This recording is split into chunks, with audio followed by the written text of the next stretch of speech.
我帮岳父打理葡萄园2年，把他欠80万的烂摊子干成了年赚500万的摇钱树，可他却撕了分红协议，甩给我1万块，骂我是个只会玩泥巴的技术民工。我没吵没闹，拿着这1万块，反手包下了村里寸草不生的独石坡。第2年秋天，他的葡萄园烂成了一片荒地，而我的葡萄卖出了300块1斤的天价。他跪在自己烂透的葡萄园里哭了1夜，到死都没明白自己输在哪。2年前，林大海的园子因为黄化病泛滥，欠了一屁股债，银行天天上门催债，是我带着研究了5年的土壤改良配方，免费给他打工。我们白纸黑字约定，我出技术，利润55分成。他当时拍着胸脯说：“女婿半个儿，等赚了钱，先给你和林芳买大房子。”今年阳光玫瑰大丰收，庆功宴上，林大海穿着名牌，带着10几个水果商在园子里穿梭。各位，这可是我们林家祖传的秘方。他唾沫横飞的吹嘘，今年纯利润轻轻松松突破500万，老板们纷纷竖起大拇指。林大海飘飘然，仿佛自己真是农业大师。没人知道，10分钟前我刚测出了19.5度的奇迹，糖度行业里18度就是顶级特级果。等外人全部走光，我掏出那张珍藏了2年的分红协议，我语气平静，心里只想着终于能给林芳买套真正的房子了。林大海脸上的得意瞬间凝固，他一把扯过协议，双手猛地发力，承载着我2年心血的协议被他撕得粉碎，碎纸屑狠狠砸在我脸上，像雪花一样散落。苏晨，你是不是穷疯了？你一个玩泥巴的技术技工，也配拿250万？做你的白日梦去吧！林大海那张胖脸上写满了嘲弄，他一把夺过我手里用了2年的专业测糖仪，那是我省吃俭用买的吃饭家伙。他狠狠将测糖仪砸在石地上，精密仪器瞬间碎裂，屏幕迸开一道刺眼的裂痕。他又随手抓起我放在藤架上的手写技术手册，狠狠撕出几道大口子，碎纸片被他扬在风里，飘得满地都是。苏晨，别给脸不要脸！这葡萄园里剪枝、浇水、打药的活，随便雇个人都能干。老实说，这活拴条狗都能干。我的拳头在衣袖里猛然握紧，指甲深深掐进肉里。整整2年，我起早贪黑，为了攻克黄化病，在大棚里熬了无数通宵，到他嘴里竟成了连狗都能干的杂活。从今天起，你被开除了，滚出这片园子，永远不准再回来！没等我开口，林大海又从包里掏出几张复印纸，在我面前得意晃荡。你以为懂点破技术就了不起？那是我亲手记录的独家土壤改良配方和水肥管理时间表。看见没？你的核心技术，我早让人复印下来了。老子已经完全掌握种植方法，明年产量只会更高。你对我来说，早就一文不值。我看着他手里的复印件，只觉得荒谬至极。那配方必须随温湿度动态调整。他拿着死板数据，纯属自寻死路。但我没有反驳，也没看地上的碎片一眼，我只是缓缓抬起头，将目光投向了站在不远处的妻子林芳。那是我的结发妻子，我指望着她能替我说一句公道话。只要她此刻能走向我，这3年受的所有委屈，我都能咽下去。然而，林芳触碰到我的目光后，却像触电般瞬间移开了视线。她不仅没有走过来，反而心虚地往林大海身后缩了缩。苏晨，我爸说的对，这钱本来就是林家的，你一个外人，凭什么要分走一半？我的心像是被狠狠捅了一刀。再说了，就1万块钱也不少了，你赶紧捡起来拿着走人吧。咱们本来就门不当户不对，你也斗不过我爸的。看着眼前这个我曾经拼尽全力想给她幸福的女人，我突然觉得无比陌生和恶心。3年的青春，1000多个日夜的汗水，最终换来的却是一场彻头彻尾的背叛。我的心在这一刻彻底死了。好，很好。我冷冷地扫了这对父女一眼，没有再多说一个字，决然地转过身，大步向外走去。走出林家大门的那一刻，我感觉压在身上3年的枷锁终于卸下了。就在这时，村委会的破烂大喇叭突然响了起来。村民们注意了啊！村东头那片废弃的废石坡，现在对外承包，只要有人愿意接手，价格低到你想不到，50年只要1万块，有意向的赶紧来。那是一片寸草不生的废地，但听到这，我冰冷的血液沸腾了。我没有半点犹豫，径直走向村委会。当我在承包合同上签下苏晨2个字时，整个办公室都安静了。苏晨，你可想清楚了？那独石坡可是连杂草都活不下去的绝户地呀！你花钱买一块石头疙瘩干啥？我淡淡一笑，王叔，我自有打算。消息像长了翅膀一样，不到半天就传遍了全村。听说了吗？苏晨被林大海赶出来后，受刺激疯了，竟然包下了独石坡。唉，好好个小伙子，真是可怜。这消息自然也传到了林大海耳朵里。此时他正坐在新买的宝马车里，笑得前仰后合。我还以为他有什么骨气，原来是个大傻子。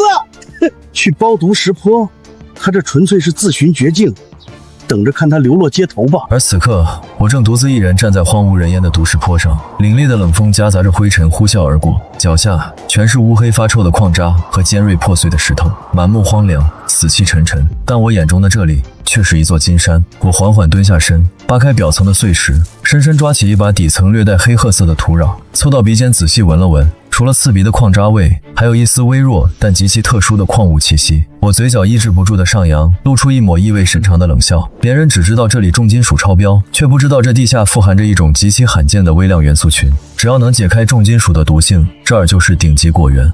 没有资金去雇大型机械，我只能用最原始的方式开始。在毒石坡的背风处，我用几块破油布搭起了一个简易的帐篷，算是有了一个栖身之所。第二天清晨，天还没亮，我就握着铁锹，开始没日没夜地清理地表的有毒矿渣，一锹又一锹。尖锐的石头磨破了手套，虎口震得渗出鲜血，汗水浸透了单薄的外套。我像一台不知疲倦的机器，硬生生在这片绝地上开垦出第一垄沟渠。临近中午，一辆崭新的宝马 X5 按着刺耳的喇叭声停在了毒石坡下方的土路上，车窗缓缓降下，露出了林大海那张油光满面的脸。这不是咱们的种植大专家苏晨吗？怎么在这儿刨石头呢？怎么打算在石头上种金子啊？我低头挥舞着铁锹，连一个眼神都没分给他。苏晨，看在咱们好歹相识一场的份上，你要是真饿得揭不开锅了，就来我葡萄园给我看大门。我给你开2000块一个月，好歹包你一顿剩饭。回应他的只有铁锹碰撞石头的刺耳声。林大海冷哼一声，一脚油门，宝马车扬起一阵嚣张的尘土，绝尘而去。我停下手里的动作，撑着铁锹，目光平静地注视着那辆远去的宝马车影。一阵风吹乱了我的头发，我伸手擦去额头的汗水，在心里默默念叨：这世界上真正的中奖号码，从来不是那几页破纸，而是装在我脑子里的核心技术。好戏才刚刚开始。我把这些年攒下的全部积蓄换成了几车散发着怪味的特制生物菌肥，还有几万株看起来像枯树枝一样的野山葡萄真木。夜晚的毒石坡，风声在石缝间凄厉地穿行。我缩在漏风的帐篷里，就着一盏昏暗的充电台灯，在一张巨大的白纸上一笔一划地勾勒着未来的蓝图。那是一张精确到每一棵葡萄藤坐标的种植规划图，哪里是最佳光照点，哪里是矿物质最丰富的沉积带，哪里的地势最利于自然排水。我脑海中的农业模型在纸上不断具象化。除了规划，我还买回了一堆二手的传感器和控制板，在昏黄的灯光下，熟练地组装起土壤监测和精准滴灌系统的雏形。我自嘲地笑了笑。苏晨啊苏晨，你这是要把命都填进这片石头堆里吗？第二天，我拎着一把沉重的铁锹，走到了毒石坡最深处的一片断崖下。那里有一处极其隐蔽的泉眼，虽然细弱，却是整座山的龙脉所在。我用力挖掘着，突然当的一声脆响，铁锹撞到了硬物，我心跳加速，蹲下身子，疯狂地用手刨开泥土。在那层厚厚的矿渣之下，我终于看到了一抹深紫色的岩层，那是富含多种微量元素的紫色页岩，正是我的秘密武器。我抹了一把脸上的泥水，眼神中透着一股狠劲。只要有这些岩层提供的矿物营养，再加上我调配的菌肥，这毒石坡很快就要变天了。半个月后，林大海的葡萄园成了村里的高科技示范点。他定制了一套号称从德国进口的全自动灌溉施肥系统，在朋友圈里疯狂刷屏。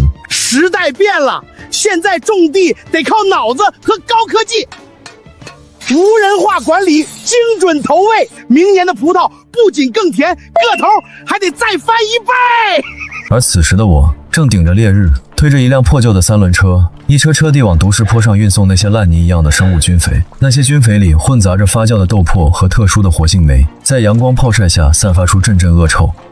瞧瞧，这就是那个大专家苏晨，放着林家的大房子不住，跑来这玩臭泥巴，真是丢尽了读书人的脸。他要是能在这儿种出东西来，我把那3轮车给吃了！啊哈哈！我浑身被汗水和泥垢糊得看不清面目，像个最原始的苦力，一铲子一铲子地将菌肥埋进新挖的定制穴里。看着那些干枯、瘦弱，甚至有些还带着虫眼的野山葡萄真木，我心中却充满了底气。林大海那套所谓的全自动系统，不过是给本就负荷累累的土地继续打强心针，而我做的是置之死地而后生，在这片绝地上亲手重建一个健康的生态微循环。这毒石坡对普通农作物来说是地狱，但对我精选出来的野山葡萄真木来说，却是最完美的试炼场。我一边将这些看起来像死树根的针木种进混合了紫盐粉的土坑里，一边在脑海里反复推演它们的生命轨迹。大家只看到这种野针木长得慢，果子酸，却不知道它的根系有多强悍。它们的根能深入地下10几米，刺破坚硬的岩层，不仅耐酸抗重金属，更有着家养葡萄无法比拟的免疫力。只有这样的底座，才承载得起我心中那串金葡萄。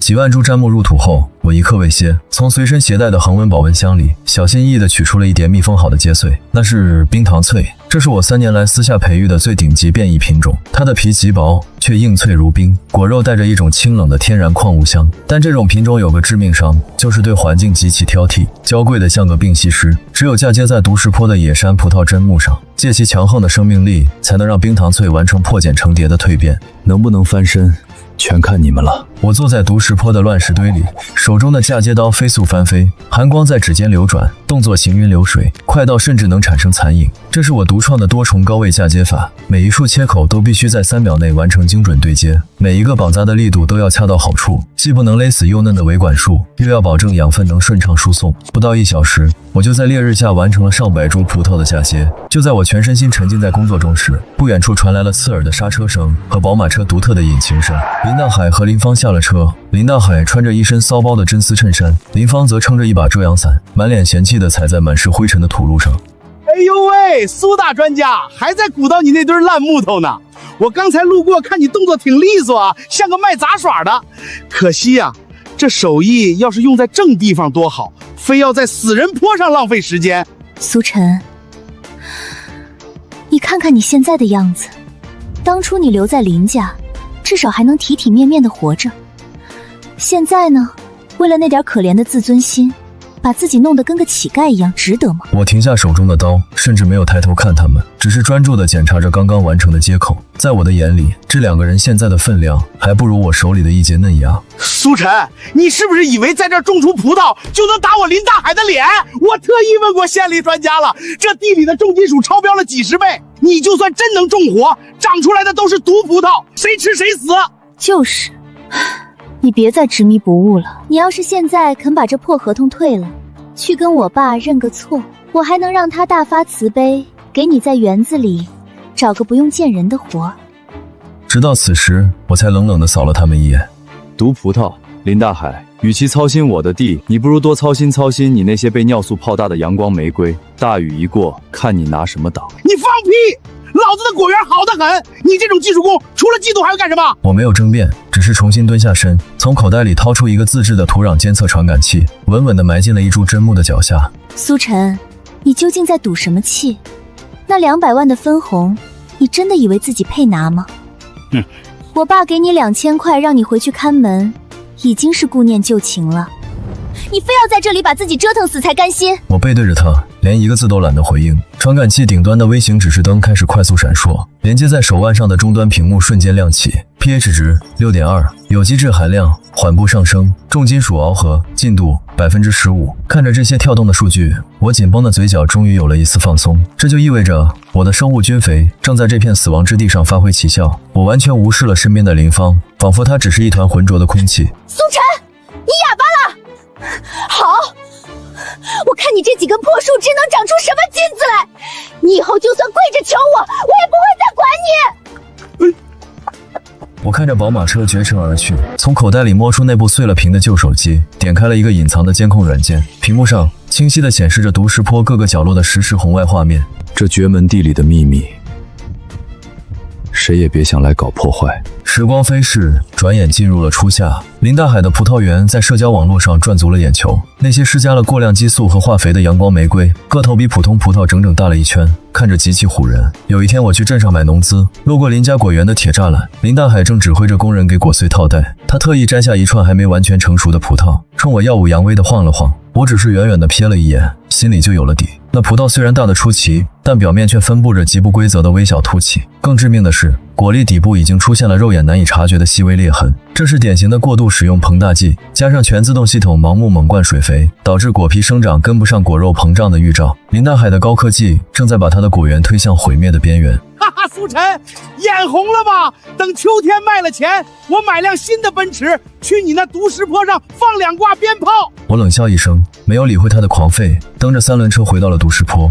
当晚，天空中电闪雷鸣，一场罕见的大暴雨席卷了整个村庄，狂风夹杂着豆大的雨点，疯狂地砸向地面。第二天清晨，雨过天晴，我急匆匆地爬上满是泥泞的毒石坡，心提到了嗓子眼。然而，当第一缕阳光穿透云层，洒在那些石缝之间时，我眼眶猛地一热。那些经历了一夜暴风雨洗礼的野山葡萄砧木上，嫁接成活的冰糖脆芽条不仅没有被折断，反而在这恶劣的环境中，艰难却倔强地冒出了第一片娇嫩欲滴的绿叶。那场大雨之后，接连几天都是高温闷热的桑拿天，属于林大海的噩梦终于在一夜之间降临了。因为前期吸水过多，又被烈日猛烈炙烤，林家葡萄园里那些被激素催大的阳光玫瑰果皮再也承受不住内部的压力。寂静的果园里，仿佛能听到果粒炸开的微小声音。短短2天时间，果园里爆发了史无前例的大规模裂果危机。那一串串曾经让林大海引以为傲的巨无霸葡萄，从底部裂开一道道狰狞的口子，甜腻的汁水顺着藤蔓横流，在高温下迅速发酵变质，散发出刺鼻的酸臭味。成群结队的苍蝇、绿头蝇和蚊虫闻着味儿就来了，像乌云一样笼罩在葡萄架上。林大海站在果园中央，看着超过一半已经烂在树上的葡萄，急得像热锅上的蚂蚁，双手不停地撕扯着自己的头发。几百万的利润眼看就要打水漂，他彻底慌了神，疯狂地拨打手机，求爷爷告奶奶的向他花钱结交的那些所谓农技专家求救。老林啊，这明显是雨后湿度大引起的真春感染嘛，赶紧加大杀浆剂和农药的用量，浓度调高2倍，把病情压下去。喷药，马上让所有人戴防护面罩，给我狠狠喷，一点死角都别留。林大海病急乱投医，完全丧失了理智。他不顾包装袋上严苛的安全浓度配比警告，直接让工人们把杀菌剂和农药的用量加了整整3倍。高压喷雾机在果园里轰鸣了整整1天，刺鼻的化学药剂气味弥漫在空气中，连几百米外路过的村民都被呛得连连咳嗽。林大海站在田埂上，满心以为这剂猛药能挽救他的摇钱树。然而第二天清晨，当林大海满怀希望的再次踏入果园时，他腿一软，直接瘫坐在了泥地里。昨天还是绿油油的葡萄叶，今天全部变成了焦枯的黄褐色，叶片边缘卷曲碎裂，像被一把无形的大火狠狠灼烧过一样。那些原本就开裂的葡萄，在强酸碱农药的刺激下，更是直接发黑萎缩。一阵风吹过，枯叶和烂葡萄像下着一场令人绝望的黑雨，铺满了地面。曾经风光无限，号称要年入500万的高科技葡萄园，仅仅过了一夜，就变成了一片死寂、散发着恶臭的荒地。全完了，我的葡萄，我的钱啊！不甘心破产的林大海咬紧牙关，拿出了最后的棺材本，花高价从镇上请来了最有名望的资深农业专家刘老。刘老带着专业的检测设备赶到现场，看着这满园的惨状，眉头拧成了一个深深的川字。他一言不发地走进地里，戴上手套，开始分别提取土壤和残存果肉的样本。刘老将带来的便携式化验箱摆在田埂上，几瓶试剂滴下去，溶液瞬间变了浑浊的颜色。看着化验结果，刘老连连摇头，重重地叹了一口气。林老板，你这是在种地还是在下毒啊？这土壤的 pH 值已经降到了4.5以下，严重酸化。不仅如此，你超量使用农药和激素，导致土壤里的重金属和农残严重超标。刘老，那还有救吗？我花钱买最好的肥料补一补行不行？没救了！这块地的微生态系统已经彻底崩溃。别说今年绝收，就算是未来10年，这块地里也种不出任何能给人吃的东西。你这是劫期而遥，自作自受。这句话就像一道晴天霹雳，狠狠劈在林大海的天灵盖上。他眼前一黑，差点晕死过去。长达10年的绝收，这意味着他将面临彻底的破产和接踵而至的巨额债务。就在一片死寂，只有林大海绝望喘息的时刻，突然一阵清凉的微风从远处的山头徐徐吹来。这阵风不仅驱散了果园里刺鼻的农药味，还带来了一股极其独特的气息。刘老正要收拾仪器的手猛地顿住了。他用力嗅了嗅，原本浑浊的双眼瞬间瞪得溜圆，满脸不可思议地转过头，望向风吹来的方向。这是什么香味？众人顺着那股清凉的香味齐齐望去，只见不远处那片曾经荒芜凄凉、被全村人视为禁地的毒石坡，此刻竟然焕发出令人震撼的勃勃生机。那是怎样一幅景象啊！满坡的葡萄藤郁郁葱葱，像是一块巨大的绿宝石镶嵌在荒凉的山脊上，每一片叶子都舒展得极其饱满，绿得发亮，在阳光下泛着健康的光泽。更让人无法移开目光的是那垂挂在藤蔓间如婴儿拳头般大小的一串串晶莹剔透的葡萄，它们在微风中轻轻摇曳，散发出的清香瞬间覆盖了林家果园那令人作呕的农药味。林大海揉了揉眼睛，满脸不敢置信地尖叫起来：这不可能，那是死人坡，是毒地，怎么可能长出这种东西？怎么可能长出这种歪道？苏晨肯定用了什么邪门道！面对专家刘老震惊的目光，苏晨平静地开口：这叫耦合降解技术。我利用特制的生物菌肥和野山葡萄研磨的超强根系，将土壤中的重金属锁死在根部以下的细胞壁内，根本无法通过维山管进入果实。相反，这石坡中丰富的矿物质和微量素，反而在复杂的生化反应下，赋予了葡萄一种普通土壤绝对无法说培育出来独特风味。刘老听得目瞪口呆，苏晨随手从最高的一株藤蔓上轻轻摘下了一颗葡萄，那果实通体呈现出一种半透明的翠绿色，果皮紧绷，表面覆盖着一层薄薄的自然果霜。尝尝。苏晨将葡萄递给了一脸惊愕的专家刘老，刘老颤抖着手接过葡萄，刚一入手，他便惊讶地发现这果粒的硬度极高，像是一颗精雕细琢的翡翠。他小心翼翼地放进嘴里，牙齿轻轻一合，咔嚓一声清脆的爆裂声，果汁在口腔中瞬间炸开，那是刘老这辈子从未体验过的味觉风暴，没有一丝一毫的纤维感，果肉脆如冰霜。这味道太惊人了，甜而不腻，带着一股大山深处的冷香，还有这种冰糖般的质感。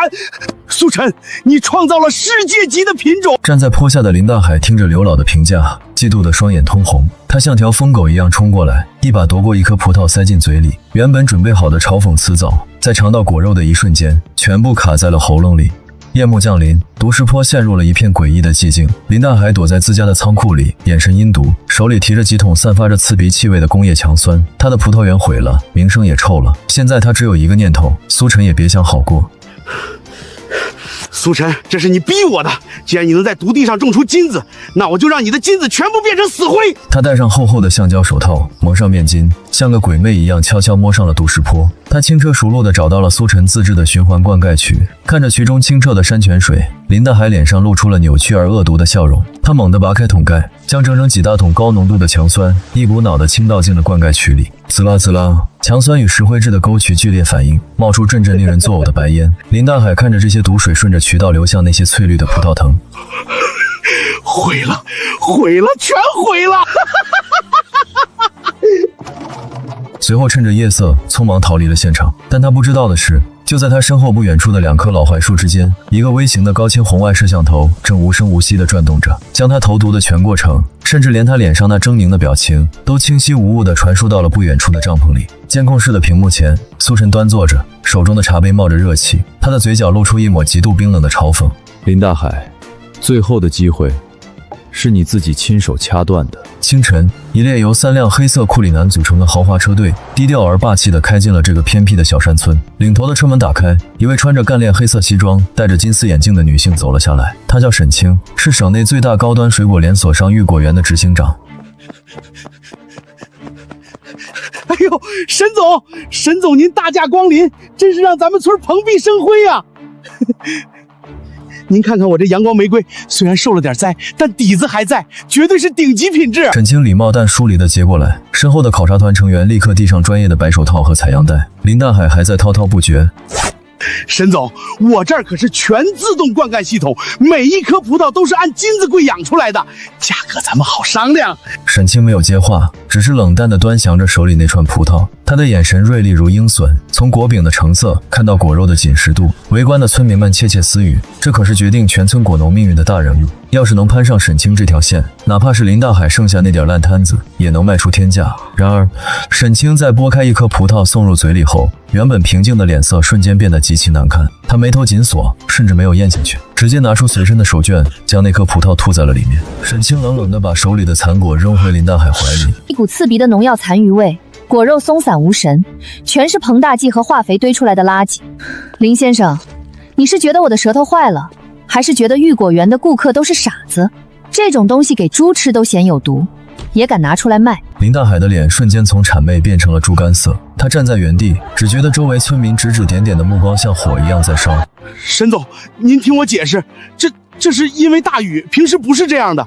不用解释了。沈清厌恶地擦了擦手，对助理说道：走吧，这个村子已经没有考察的必要了，全都是追求速成的化工垃圾。林大海如遭雷人，一旦沈清在业内放出风声，他的果园就真的彻底死绝了。就在沈清准备上车离开的一刹那，一阵清凉的晨风从毒石坡的方向吹拂而过，那股带着独特矿物冷香和馥郁玫瑰味道的气息，瞬间钻进了沈清敏锐的鼻腔。原本已经迈上车的一只脚生生定住了。沈清猛地转过头，瞳孔收缩，望向不远处那片如翡翠般的毒石坡。等一下，这是什么香味？竟然能穿透这种重金属和化学液剂的味道。他不再理会呆若木鸡的林淡海，快步朝着那个被全村人唾弃的死人坡走去。沈清被这股奇特的冷香彻底迷住了，他完全不顾自己脚上踩着价值不菲的限量版高跟鞋，带着助理顺着香味一路快步寻找，穿过一片杂草丛生的荒地，踩了一脚的烂泥，眼前的景象却让见多识广的沈清瞬间倒吸了一口凉气。在全村人避之不及，满地黑色矿渣的毒石坡上，竟然奇迹般的拔地而起一片郁郁葱葱的葡萄林，那些藤蔓粗壮有力，展现出极强的生命力，像是一条条绿色的蛟龙盘踞在绝地之上。微风拂过，馥郁的香气浓烈的让人沉醉，阳光倾洒下来，一串串晶莹剔透的葡萄仿佛是最纯净的绿宝石，散发着夺目的光彩，果皮薄得几乎透明，没有一丝瑕疵。而在葡萄架下，苏晨正穿着一件洗得发白的旧衬衫，神情专注而温柔，像对待稀世珍宝一般，小心翼翼地采摘着成熟的果实。沈总，您别过去，那片地是废弃的毒地，里面全是有毒的重金属，这像是个被赶出家门的疯子，种出来的东西吃不得呀！但沈清充耳不闻，他的目光已经完全被那些完美的果实死死锁住。凭他10几年的高端水果采购经验，这绝对是百年难遇的神品。他深吸一口气，走到苏晨身后，彻底放下了所有高高在上的身段。先生您好，我是玉果园的沈清，请问我能有幸尝一颗您的葡萄吗？苏晨转过身，淡淡的看了一眼这位身价过亿的果业女王，微微点了点头。他随手从刚刚采下的果穗上摘下一颗，递了过去。沈清双手接过，小心翼翼地将这颗宛如艺术品般的葡萄放进嘴里，牙齿轻轻咬下的瞬间，咔嚓一声清脆的爆裂声在口腔中回荡。沈清整个人犹如被电流击中，瞬间愣在了原地，没有丝毫令人不悦的酸涩，也没有那种人工干预的甜腻，只有一种冰山雪水般的清甜，裹挟着浓郁的玫瑰香和矿物冷香，直冲天灵盖。他猛地睁大眼睛，声音甚至带着一丝颤抖，急速地对助理喊道：“快，测糖仪，把最高精度的光学测糖仪拿过来！”助理手忙脚乱地从密码箱里取出专业的测糖仪器，沈清亲自拿着探针刺入了另一颗葡萄的果肉中，显示屏亮起，红色的数字开始疯狂跳动，最后死死定格在了24.0度上，全场死寂。24度，纯天然无增添剂的24度！这不仅是我吃过最好吃的葡萄，这简直是打破了生物学常识的奇迹！一旁的助理也忍不住偷偷尝了一颗。我的天，沈总，这口感秒所有进口顶级红提，我们不惜一切代价也一定要拿下它。苏先生，您的冷香葡萄有多少我全要了，我出200块一斤，包圆。刚气喘吁吁爬上毒石坡的林大海和林芳恰好听到了这个令人眩晕的数字。林大海双腿一软，直接跌坐在满是尖锐碎石的泥地上。要知道，他引以为傲的阳光玫瑰在最好的一年也才卖到15块钱一斤，而苏晨的葡萄竟然是他的10几倍。但这还不是结束，村口突然又开来2辆豪车，另外2个闻风而来的外省大水果商连滚带爬地冲上山坡。我出220，不，250一斤，苏先生卖给我，我出280，马上打预付款。300元一斤，我出300。只要你会跟我签独家代理合同，我马上让财务转账。这片毒石坡的全部产量，预估总金额超过1500万。1500万！林芳听到这个数字，感觉天旋地转，手里的名牌包啪嗒一声掉在了地上。苏晨看着沈清眼中的诚意，终于微微一笑，成交。山坡上的风吹过，却吹不散邻家妇女心头的绝望与寒意。林大海和林芳面如死灰地瘫坐在原地，眼睁睁地看着沈清的助理恭敬地将一份价值1500万的天价合同递到苏晨手中。苏先生，您用最烂的废地种出了世界上最好的果实，您是真正的农业专家，是我们整个水果行业的果农之光。玉果园能与您合作，是我们的荣幸。随行而来的还有省台的新闻记者，长枪短炮对准了那些散发着恶臭、被强酸和过量激素毁掉的残果。经查实，该果园严重违反农业生产安全规定，重金属及农药残留超标近30倍。新闻一经播出，林大海毒果王的名声彻底传遍了全省。曾经对他阿谀奉承的水果商们，此刻纷纷翻脸不认人。几十份警约函和律师信像雪片一样飞到了林家，合作商们愤怒地要求他双倍赔偿违约金。面对高达近千万的巨额索赔，林大海崩溃了，他所有的账户被冻结，车子被抵押。一夜之间，从那个开着宝马、耀武扬威的百万富翁，变成了人人喊打、负债累累的穷光蛋。这巨大的落差让他终日精神恍惚，只能躲在昏暗的屋子里借酒浇愁。林大海，你涉嫌故意破坏他人生产经营罪，这是传唤证，马上跟我们走一趟。审讯室里，白炽灯惨白的光直刺林大海的眼睛，他像一只惊弓之鸟，瘫坐在椅子上瑟瑟发抖。帽子叔叔同志，我冤枉啊！我真的是冤枉的，我什么都没干啊！对面的帽子叔叔冷笑一声，打开了桌上的笔记本电脑，屏幕上清晰地播放出了几天前那个深夜的画面。林大海戴着口罩和手套，鬼鬼祟祟地摸到毒石坡，将一桶又一桶冒着白烟的工业强酸倒进苏晨的灌溉渠里。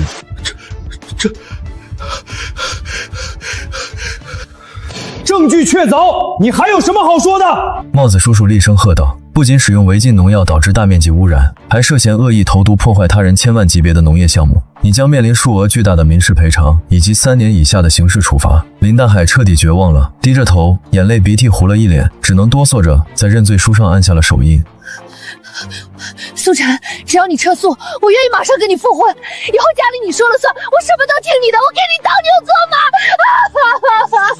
围观的村民指指点点，但这反转的一幕却让所有人直呼痛快。面对这对父女摇尾乞怜的丑态，苏晨的脸上没有一丝波澜，他居高临下的看着他们，像在看2只滑稽的小丑。他没有说话，只是缓缓的、坚定地推开了林芳死死抓着他裤腿的手，动作轻柔却透着极其冰冷的决绝。苏晨从身旁的果篮里拿起一颗晶莹剔透的冷香葡萄，优雅地送入口中，细细品味着那清甜的甘泉。随后，他又转身走向一旁，那里放着一小筐作为证据保留下来的林家果园里的烂葡萄，那些果实表皮发绿，长满了可怕的药斑，散发着刺鼻的化学臭味。苏晨捏起一颗毒葡萄，缓缓走到林大海面前，递到了他的嘴边。来，林大海。苏晨的声音轻柔却如利刃。来，林大海，你不是说你那套是高科技吗？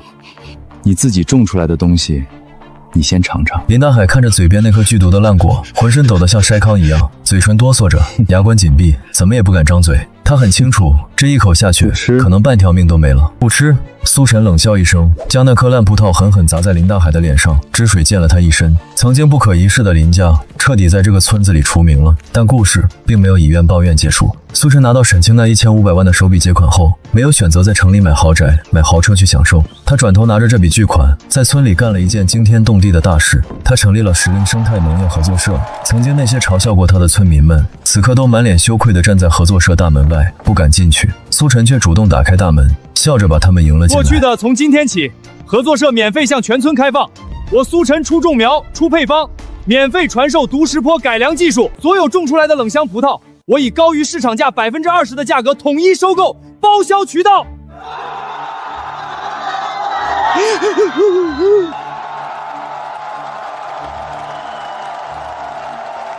1年后，金秋10月，苏晨的冷香葡萄已经成了全国顶级水果市场上一颗璀璨的明珠，供不应求，一果难求。曾经荒凉死寂、寸草不生的毒石坡周边，如今已经被改造成了漫山遍野的生态葡萄园。秋风吹过，绿浪翻滚，晶莹剔透的葡萄像一串串发光的宝石点缀其中。